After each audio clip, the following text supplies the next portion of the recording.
Pour ce premier cours de méthode quantitative en sciences humaines, nous allons voir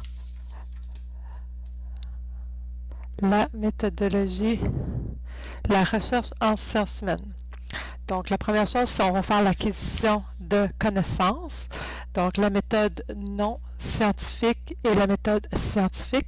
La méthode non scientifique relève de la subjectivité. Ce sont des résultats non vérifiables. On parle ici de croyances religieuses, goûts, opinions. On dit que pour certaines communautés, les maladies mentales relèvent de la spiritualité. Donc, ce sont toutes des choses, des items, des sujets qu'on ne peut pas vérifier. Donc, on ne peut pas calculer. Tandis que la méthode scientifique, elle est vérifiable, démontrable. On va faire appel à une démarche structurée et objective de la réalité. Lorsque reprise par d'autres chercheurs, ça devrait aboutir au même résultat. Les sciences humaines ont recours surtout à la méthode, évidemment, scientifique.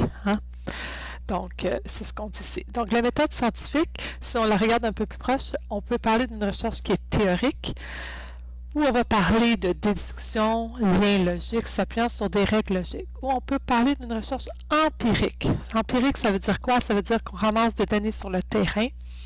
L'objet de ce type doit être mesurable. Donc, les sciences humaines vont avoir recours à ces deux types de recherche-là. La recherche empirique, elle a deux approches.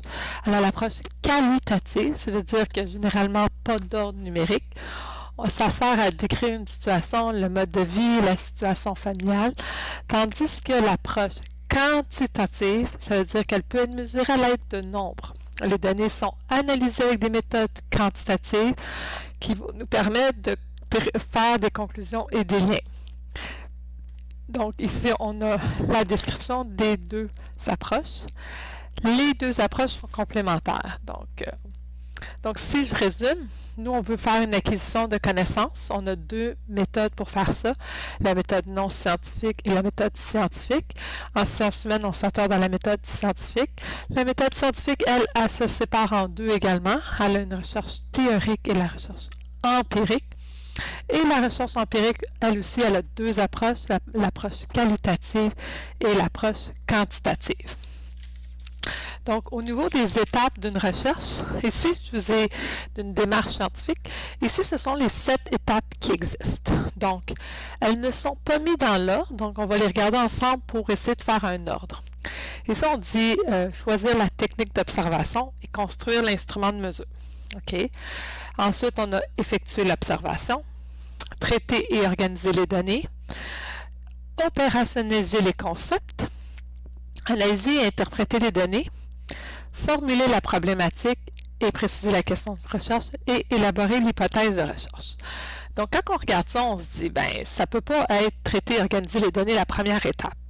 Donc, ma première étape, c'est de trouver d'abord c'est quoi mon problème. Donc, ici, ma première étape va être de formuler la problématique et préciser la question de recherche. Qu'est-ce que je veux régler comme problème? Qu'est-ce que je veux que ma recherche apporte? Donc, on cerne le problème. La deuxième étape, c'est de faire une hypothèse. Est-ce que je crois telle chose ou je ne crois pas? Donc, on va essayer de trouver un résultat à cette question-là. Donc, on va avoir une idée déjà du résultat, d'où on va former l'hypothèse. Par la suite, la troisième étape va être de opérationnaliser les concepts. Donc, on va clarifier tous les éléments ambigus de la question. Donc, quand on parle de situation familiale, qu'est-ce qu'on entend? Est-ce qu'on parle de monoparental, reconstitué, uni, marié? Donc, on va définir les concepts de notre question. Ensuite, ça va être de choisir la technique d'observation et construire l'instrument de mesure. Donc, est-ce que je veux faire ma recherche sur une population ou sur un échantillon? On va développer ces concepts-là dans pas long. Ensuite, la méthode. Est-ce que je vais faire des entrevues, des sondages, des recensements? Est-ce que je vais remplir une grille d'observation ou un questionnaire? Donc là, je vais recueillir toutes mes données. Je vais préparer pour la requête de données. Ce qui m'amène l'étape 5, effectuer l'observation. Donc, je ramasse les données à l'aide de mes instruments construits à l'étape 4. Ensuite, je vais traiter et organiser toutes ces données-là. Il va y en avoir beaucoup. Donc, je vais faire des tableaux, je vais faire des graphiques, tout ça à l'aide de Excel, l'ordinateur. Et ensuite, je vais pouvoir apporter une analyse et interpréter les données. Ce que je veux faire, évidemment, mon but, c'est de généraliser ma recherche à la population entière, si possible. Donc, dans votre cours de méthodologie, vous allez travailler les 5 premières étapes. Dans le cours de méthode quantitative, MQ, on va travailler l'étape 6 et 7. Parlons un peu les termes qu'on va avoir besoin dans ce cours-ci. Premièrement, une unité statistique. Le mot-clé ici, si vous remarquez dans tous mes exemples, c'est un ou une. Donc, un travailleur de 16 ans, une famille, un employé, un Québécois, une Canadienne, un étudiant. Donc, c'est une seule personne, objet. Ça va être une table que j'étudie, mais nous, on va surtout étudier les personnes. Donc, c'est une personne. Ensuite, cette unité-là, elle est regroupée dans une population. Donc, toutes les unités mises ensemble vont former la population. Donc, ce qui arrive, c'est que la population, à ce moment-ci, elle regroupe toutes les unités. Si je prends un regroupement de quelques unités parmi cette population-là, je fais un échantillon. Okay? Donc, quand on fait l'étude sur toute la population, comme tantôt, on parlait de recensement. Mais si j'étudie juste un petit échantillon, qui est plus la réalité, je fais ce qu'on appelle un sondage. Faire un recensement, ça coûte très cher. Donc, souvent, on va faire un sondage. Et là, une fois que j'ai mes sujets, je vais vouloir étudier quelque chose de particulier chez eux. Cette caractéristique-là de l'unité que l'on désire étudier, ça s'appelle une variable. Donc, une même unité statistique peut comporter plusieurs variables. Pour un étudiant, je peux m'intéresser au rendement scolaire, je peux m'intéresser à son sexe, à son âge, à son salaire qu'il gagne, à son nombre d'infractions au cours. Donc, il y a une infinité de variables pour chaque unité. Évidemment, je ne vais pas toutes les étudier. Ma recherche va considérer une d'elles.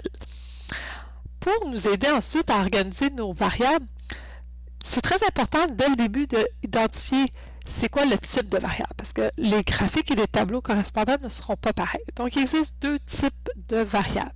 La variable quantitative. Donc, la variable quantitative, d'où le mot quantité à l'intérieur. Donc, on parle des valeurs qui sont possibles dans des nombres. Et la variable qualitative, d'où le mot qualité à l'intérieur, les valeurs ne sont pas numériques. Ces valeurs portent le nom de modalité ou de catégorie. Regardons quelques exemples. Donc, si j'ai l'assistance à un match de hockey, l'assistance est un nombre. Donc, ça va aller dans la catégorie quantitative. Si le signe astrologique d'une personne, taureau, bélier, donc ce sont des noms. Donc, ça va aller dans le qualitatif. Ensuite, l'année de naissance. L'année de naissance, c'est un nombre. Ça va dans du quantitatif. La langue maternelle, français, anglais, ça c'est un nom. Donc, ça va dans du qualitatif. La religion d'une personne, catholique, bouddhiste, juive, donc elle va dans la catégorie qualitative. Couleur préférée, bleu, blanc, jaune. Donc, tout ça, ce sont des noms, des mots. Donc, c'est une qualité, ça va dans la qualitative.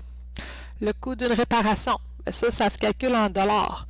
Donc, on va y aller avec du quantitatif. Ensuite, l'âge, encore une fois, c'est un nombre, dans du quantitatif.